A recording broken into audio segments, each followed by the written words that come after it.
오늘 말씀은 로마서 8장 31절서부터 39절까지 말씀입니다. 로마서 8장 31절서부터 39절까지 교독합니다. 그런즉 이 일에 대하여 우리가 무슨 말 하리요? 만일 하나님이 우리를 위하시면 누가 우리를 대적하리요?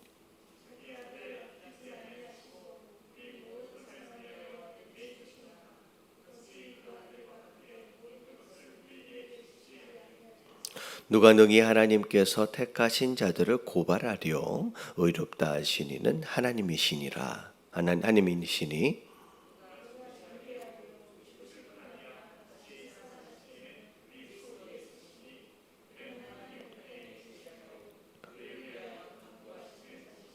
누가 우리를 그리스도의 사랑에서 끊으리요? 환난이나 공고나 박해나 기근이나 적신이나 위험이나 칼이나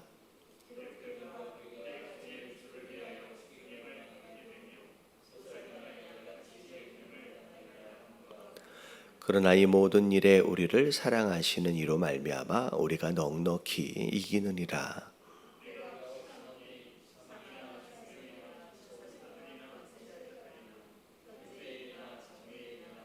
같이 묵독합니다.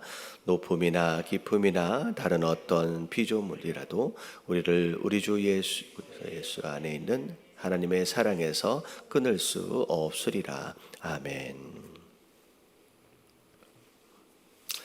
자, 오늘 31절에 보니까 그런즉 이렇게 시작을 합니다. 이제 앞에 있는 내용이 무엇이었냐면 하나님께서 우리로 하여금 합력하여 선을 이루시길 원하시잖아요. 근데 그렇게 이루시길 원하시는 선이 뭐냐? 예수님을 닮아가는 삶이라고 이제 정리가 됐습니다. 그래서 예수님을 닮아가는 그런 삶, 예수님을 본받는 삶을 위해서 하나님께서 친히 우리를 예정하시고 그리고 부르시고 그리고 의롭다 하시고 그리고 영화롭게 하셨다. 그게 하나님의 계획하심이다. 하나님의 주권이다라고 이렇게 말씀을 드렸어요. 그래서 그런 하나님의 예정과 주권 가운데 그렇게 우리가 이렇게 세워져 가는 거죠. 자, 그래서 31절 그런즉 이 일에 대하여 우리가 무슨 말 하리요? 만일 하나님이 우리를 위하시면 이렇게 나와 있어요. 자, 하나님이 우리를 위하신다라고 하는 것을 좀 이해하기 쉽게 좀 표현하면 만약에 하나님이 우리 편이 되신다고 한다면 하나님이 우리 편 되신다라고 한다면 누가 우리를 대적하리요? 이렇게 이제 표현이 되면 돼요. 그래서 우리의 신앙 가운데 굉장히 중요한 부분을 차지하고 있는 신앙 중에 하나가 뭐냐면 하나님이 내 편이다는 거예요. 하나님이 나를 위하신다라고 하는 거죠. 여러분 이것에 대한 확신이 우리의 삶에 얼마나 큰 영향력을 미치느냐라고 하는 것이 우리 뒤에 쭉 나와요. 근데 하나님이 우리를 위하신다라고 하면 자, 일단 누가 나를 대적하리요? 하나님보다 더 강하신 분이 없고요. 하나님보다 더 강한 자가 없고요. 하나님보다 더 능력 있는 자가 없잖아요. 그렇기 때문에 누가 우리를 대적할 수 있겠느냐? 이런 의미에서의 표현과 신앙은 우리가 어디에서 자주 볼 수 있느냐면 그 시편의 다윗의 시로부터 우리가 자주 발견하게 됩니다. 다윗이 어려움을 만나고 고난 가운데서 시편을 통하여 자주 이야기하고 있는 내용이 뭐냐면 창조 신앙이에요.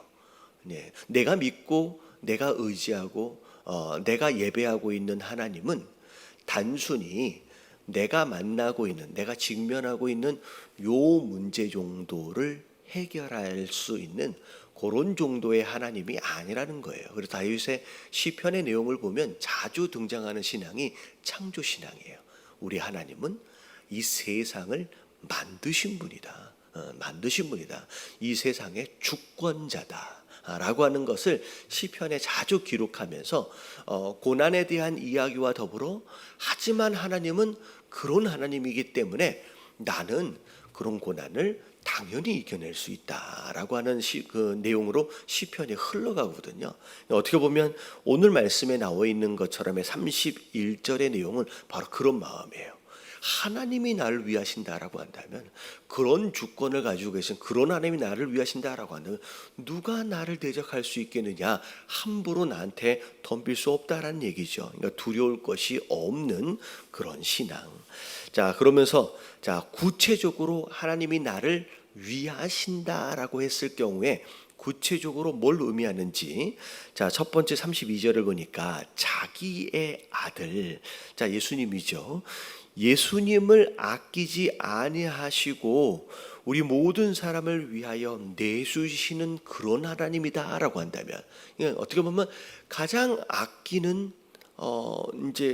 가장 아끼는 것이 어찌 보면 아들이잖아요. 근데 그걸 아끼지 않고 내주시는 분이다라고 한다면, 자, 어찌 그 아들과 함께 모든 것을 우리에게 주시지 아니하겠느냐. 아들을 아끼지 않고 주시는 분이다라고 한다면 뭘 아까워서 우리에게 안 주시겠느냐라고 하는 것이죠. 자, 그런 부분에 있어서 이제 하나님의 그런 사랑, 그런 아끼지 아니하시는 그런 넉넉하심에 대하여 이야기를 하면서 이제 하나님은 다 우리에게 주실 수 있는 분이다라고 하는 거죠.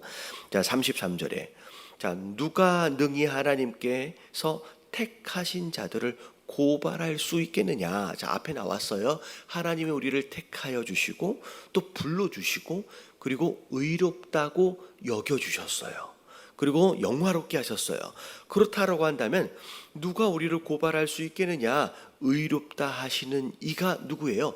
하나님이 그렇게 하셨다라고 한다면 누구도 우리를 정죄할 수 없다라는 거죠. 그래서 34절 누가 정죄하리요. 죽으실 뿐 아니라 다시 살아나신 이는 그리스도 예수시니 그는 하나님 우편에 계신 자요 우리를 위하여 간구하시는 자신이라. 그래서 예수님께서 대신 우리를 죽어주시기까지 하시고 그리고 심지어 부활하시기까지 하신, 그리고 지금은 하나님 우편에 앉아 계셔서 우리를 위하여 기도해 주시고 계시는 분이 바로 예수님 아니냐. 그렇기 때문에 이미 죄에 대한 대가를 죽음과 부활로 다 치르셨기 때문에 누구도 우리를 정죄하거나 고발할 자가 없다라는 거죠. 그래서 자, 이런 거예요.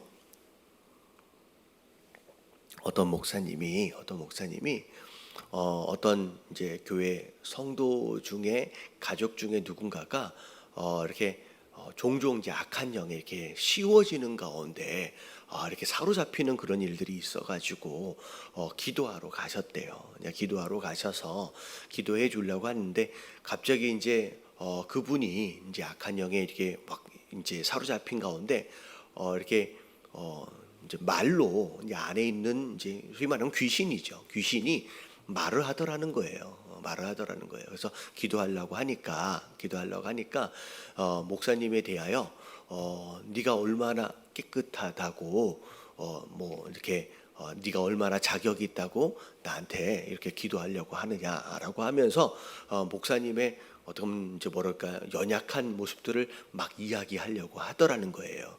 그랬을 때 대부분은 되게 당황하잖아요. 어떻게 보면 하나님 앞에서 누구도 깨끗할 수 없거든요. 그러니까 당황할 수밖에 없는데 이제 그 목사님이 마음 가운데 주신 마음이 요 말씀이에요.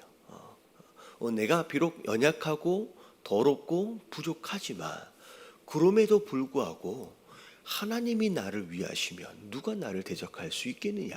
그리고 예수님이 이미 죽으심과 부활하심으로 모든 죄에 대한 문제를 해결하셨어요. 여기서 말하고 있는 모두는 과거에 대한 죄뿐만 아니라 어쩔 수 없이 현재 짓고 있는 나의 죄뿐만 아니라 그리고 장차 아직 이루어지진 않았지만 장차 내가 지을 수 있는 모든 죄까지도 그 문제를 이미 해결하셨다는 거죠. 그래서 누구도 나를 정죄할 수 없다라고 요 말씀이 기억이 나는 가운데 선포를 하셨다는 거예요. 그러니까 어떻게 보면 마치 그 정죄함이 통할 것처럼 귀신이 달려들었음에도 불구하고 나는 이미 다 용서함을 받았다. 난 누구도 나를 정죄할 수 없다라고 말씀으로 선포를 하니까 아무 말도 못 하더라는 거예요.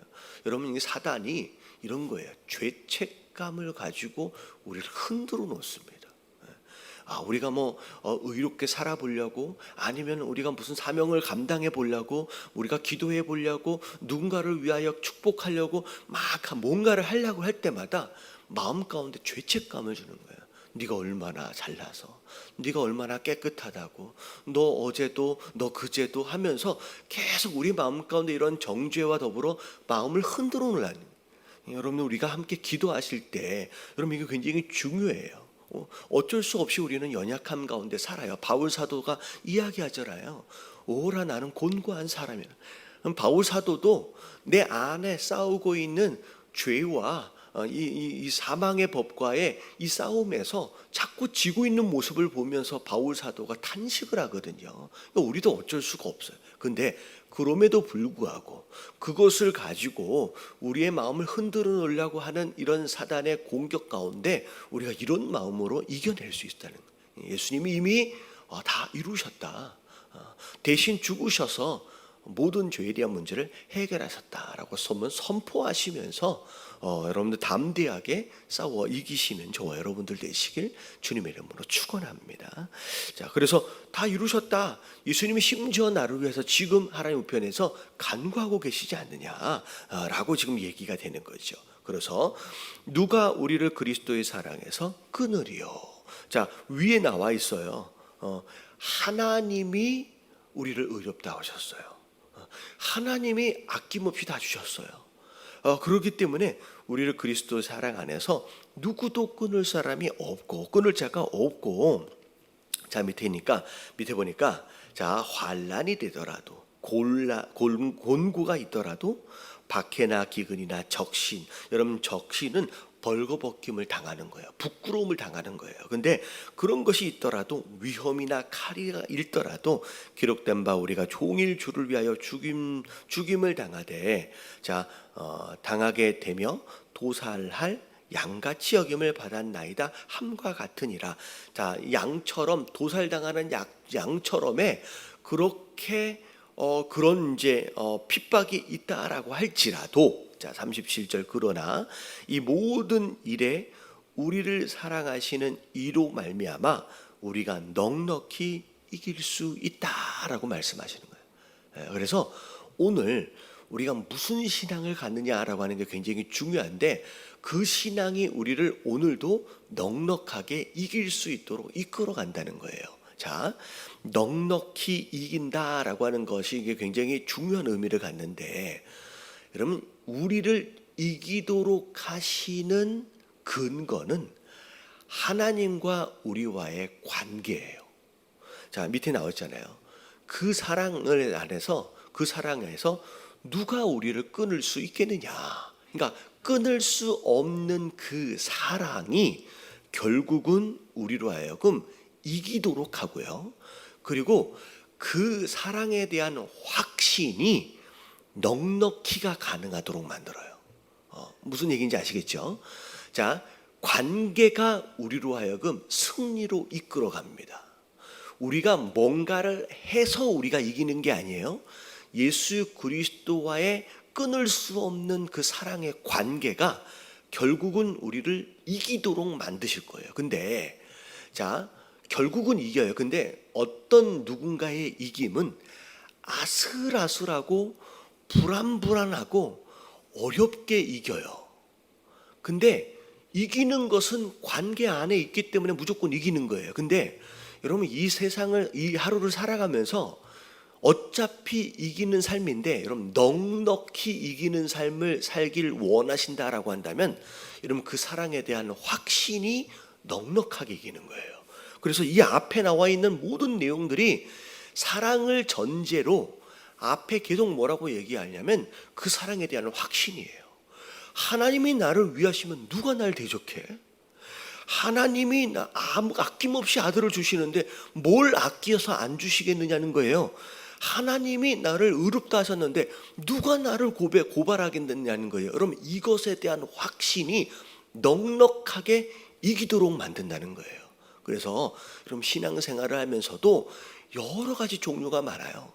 매일매일 불안하게 아슬아슬하게 시험에 들었다 일어났다 시험에 들었다 하면서 결국은 끝내 이기는 성도들이 있고요. 오늘 말씀에 나오는 것처럼 넉넉하게 이기는 성도가 있어요. 여러분 어느 쪽을 가시기를 원하시냐는 거예요. 여러분 넉넉하게 이기를 원하신다라고 한다면 위 앞에 나와 있는 그 사랑에 대한 확신을 가지고 이 하루를 살아가시는 저와 여러분들 되시길 주님의 이름으로 축원합니다. 자, 그래서 내가 확신하노니, 그래서 나오는 거예요. 내가 그 사랑에 대해서 확신하노니 사망이나 생명이나 천사들이나 권세자들이나 현재일이나 장래일이나 능력이라. 자, 현재와 장래일까지도 다 나왔어요. 여러분 이 일들은 내 죄에 대한, 내 연약함에 대한 내용들까지를 다 포함하는 거예요. 자, 높음이나 깊음이나 다른 어떤 피조물이라도 우리 주 그리스도 예수 안에서 안에 있는 하나님의 사랑에서 끊을 수 없느니라라고 그 사랑에 대한 확신, 그걸 이야기하고 있는 거라는 거죠. 그래서 오늘 함께 기도하실 때 하나님, 결국은 우리가 이길 거예요. 왜냐하면 우리는 예수 그리스도의 사랑 안에 있기 때문에, 그 관계 안에 있기 때문에. 하지만 하나님, 매일매일 불안함과 어떻게 보면 염려 가운데 아슬아슬하게 이기고 하는 그런 성도가 아니라 오늘 말씀에 나와 있는 것처럼, 이 바울 사도가 얘기하는 것처럼 하나님에 대한 사랑의 확신 가지고 넉넉히 이기는 그런 하루가 될 수 있도록 해달라고 우리 다 같이 주님 한번 부르짖고 통성으로 기도하며 오늘 하루 시작합니다.